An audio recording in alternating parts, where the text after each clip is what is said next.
منصور، آپ نے یہ باتیں سنی، آپ کو لگتا ہے کسی جماعت کے پاس واقعی کوئی روڈ میپ ہے، کوئی حل ہے، کوئی سلیوشن ہے؟ روکڑی صاحب کی ایک بات سے میں ایگری کروں گا، اور وہ یہ ہے کہ ہمارے جو یوتھ ہیں ان کے دماغوں کے اندر نا ایک بات تو فطور ڈال دیا گیا ہے کہ یہ 3 لوگ بیٹھے ہوئے ہیں نا، ان میں سے شاید ایک بہت اچھا ہے اور 2 جو ہیں وہ ہمارے دشمن ہیں، کوئی بھی ہو، کوئی بھی ہو۔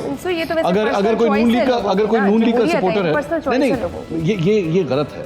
اگر کوئی نون لیگ کا سپورٹر ہے تو وہ یہ سمجھے گا جی پاکستان تحریک انصاف سے بڑی گھٹیا جماعت کوئی نہیں ہے۔ کوئی پی ٹی آئی کا سپورٹر ہے تو وہ سمجھے گا نون لیگ سے بڑی گندی جماعت کوئی نہیں ہے۔ یہ سب سے بڑی پرابلم ہے، ہمیں سب سے پہلے تو اس کو ٹھیک کرنا ہے۔ یہ تینوں ہی محب وطن پاکستانی ہیں، ان کی سوچ ڈفرینٹ ہو سکتی ہے، ان کا طریقہ کار ڈفرینٹ ہو سکتا ہے، لیکن یہ نہیں ہو سکتا کہ یہ پاکستان کے دشمن ہیں۔ میرے لیے آج بھی ایک بات ذہن میں رکھیے گا، بری سے بری جمہوریت ہو وہ آمریت سے بہتر ہے۔ بالکل رائٹ آف دا پیپل، یہ لوگ ووٹ کریں، یہ پاکستان تحریک انصاف کو ووٹ کریں، نون کو کریں، استحکام پاکستان پارٹی کو کریں، یہ جو بھی وزیر اعظم آئے گا میرے لیے وہ میرا پرائم منسٹر ہے۔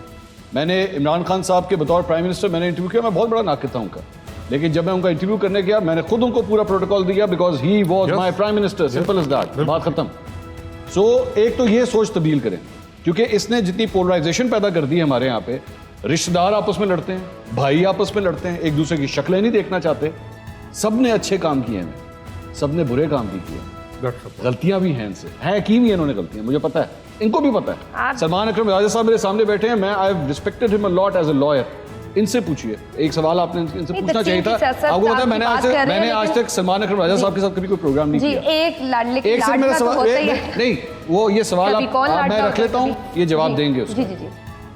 نواز شریف صاحب کا جب کیس چل رہا تھا پینما کا، اور جس طریقے سے چل رہا تھا، سلمان اکرم راجہ صاحب خود ٹی وی کے اوپر آ کے بیٹھ کے کہتے تھے یہ جو کچھ ہو رہا ہے ناانصافی ہو رہی ہے۔ آسک ہم، یہ بیٹھے ہوئے، اور یہ شاہ زیب خانزادہ کے شو میں بیٹھتے تھے، ہمیں طریقہ بتاتے تھے کہ لیگل پروسیجر کیا ہونا چاہیے اور کیا اڈاپٹ نہیں کیا جا رہا۔ آج as a mature politician, now I consider as a politician, as a mature politician, he needs to accept this کہ اگر آج عمران خان کے ساتھ زیادتی ہو رہی ہے تو اس دن نواز شریف کے ساتھ بھی زیادتی ہو رہی ہے۔ یہ ہے پورا سچ، یہ ہے پورا سچ۔ اور مانے اس بات کو کہ آج نواز شریف کے، اگر آج عمران خان کے ساتھ جو کچھ ہو رہا ہے اس کی وجہ ہے کہ وہ اسٹیبلشمنٹ کے ساتھ نہیں چل پا رہا، اور اس وقت نواز شریف کے ساتھ وہ سب کچھ اس لیے ہوا تھا کیونکہ اس وقت وہ اسٹیبلشمنٹ کے ساتھ نہیں چل پا رہا تھا۔ یہ ہے پوری حقیقت، پورا سچ۔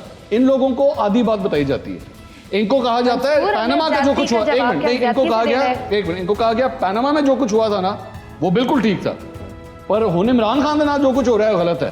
اس طرح نہیں ہے، وہ بھی غلط تھا، یہ بھی غلط ہے، بات پوری بتائیں ان کو، بس میرا صرف اتنا ہے۔ سلمان صاحب کوئکلی اگر رسپونڈ کر دیں، پہلے بھی غلط تھا، آپ بھی غلط۔ بالکل ایسا ہی، اور میں بابانگ دہل یہ کہتا ہوں، دیکھیں میں جس کام کے لیے، جس اصول کے لیے 2017 میں لڑ رہا تھا، بات کر رہا تھا کہ عدالتوں کو طاقت کے تابع نہیں ہونا چاہیے، عدالتوں کو اعلی کار نہیں بننا چاہیے سیاسی انجینئرنگ کا، اسی کے لیے میں آج بھی لڑ رہا ہوں، میں وہیں کھڑا ہوں۔ وہ اصول تب بھی وہی تھا اور آج بھی وہی ہے۔ میں بالکل یہ کہتا ہوں کہ اس وقت جو ہوا، جس طرح مقدمہ چلایا گیا سپریم کورٹ میں، وہ درست نہیں تھا، اس کا ایک سیاسی پس منظر تھا، اس کا مقصد کچھ اور تھا۔ یہ اپنی جگہ بات ہے کہ اساسوں کا حساب دینا میں سمجھتا ہوں ہر اس شخص کے لیے لازم ہے جو سیاست میں آئے، جو پبلک لائف میں آئے، مجھ پہ لازم ہے۔ ایک ایک پیسے کا آپ مجھ سے حساب مانگیے، میں نے کاغذات نامزدگی داخل کی ہیں، اس میں میں نے اساسوں کا اظہار کیا ہے۔ مجھ سے اگر کوئی ایک ایک آنا پوچھے گا، آج سے 20-30 سال پہلے بھی اگر میں نے کوئی چیز لی تھی تو میں اس کا بالکل رسیدوں کے ساتھ جواب دے سکتا ہوں۔ یہ میرا تقاضا اپنے آپ سے بھی ہے اور ہر ایک سے اور آپ سے بھی ہے کہ اپنے سیاستدانوں سے، جو پبلک لائف میں ایک شخص آتا ہے، اپنے آپ کو پیش کرتا ہے، تو پھر اس کی تمام زندگی شفاف ہونی چاہیے، اس میں ہمت ہونی چاہیے کہ وہ اپنی زندگی کا جواب دے سکے۔ تو یہ اصول اپنی جگہ ہیں، انسان کی زندگی کی شفافیت اور یہ کہ عدالتوں کو، عدالتی عمل کو اعلیٰ نہیں بننا چاہیے جبر کا، یہ دونوں باتیں بالکل ٹھیک ہیں۔ 2017 میں بھی عدالتیں استعمال ہوئیں اور آج بھی ہوں گی عدالتیں۔ آپ نے تو بہت بڑا الزام لگا دیا دوبارہ سے کہ عدالتیں اس وقت بھی استعمال ہوئیں۔ کاٹنا نہیں ہے آپ نے، کاٹنا نہیں ہے، یہ بات صحیح کہہ رہے ہیں، کاٹنا نہیں ہے آپ۔ بالکل نہیں کاٹیں گے جی، بالکل نہیں کاٹیں گے۔ ہم پرعزم ہیں آپ کو آگاہ کرنے کے لیے۔ اگر آپ دنیا بھر سے حاصل ہونے والی اطلاعات، معلومات اور خبریں جاننا چاہتے ہیں تو ابھی سنو نیوز کا YouTube چینل سبسکرائب کریں اور بیل آئیکن پر کلک کریں۔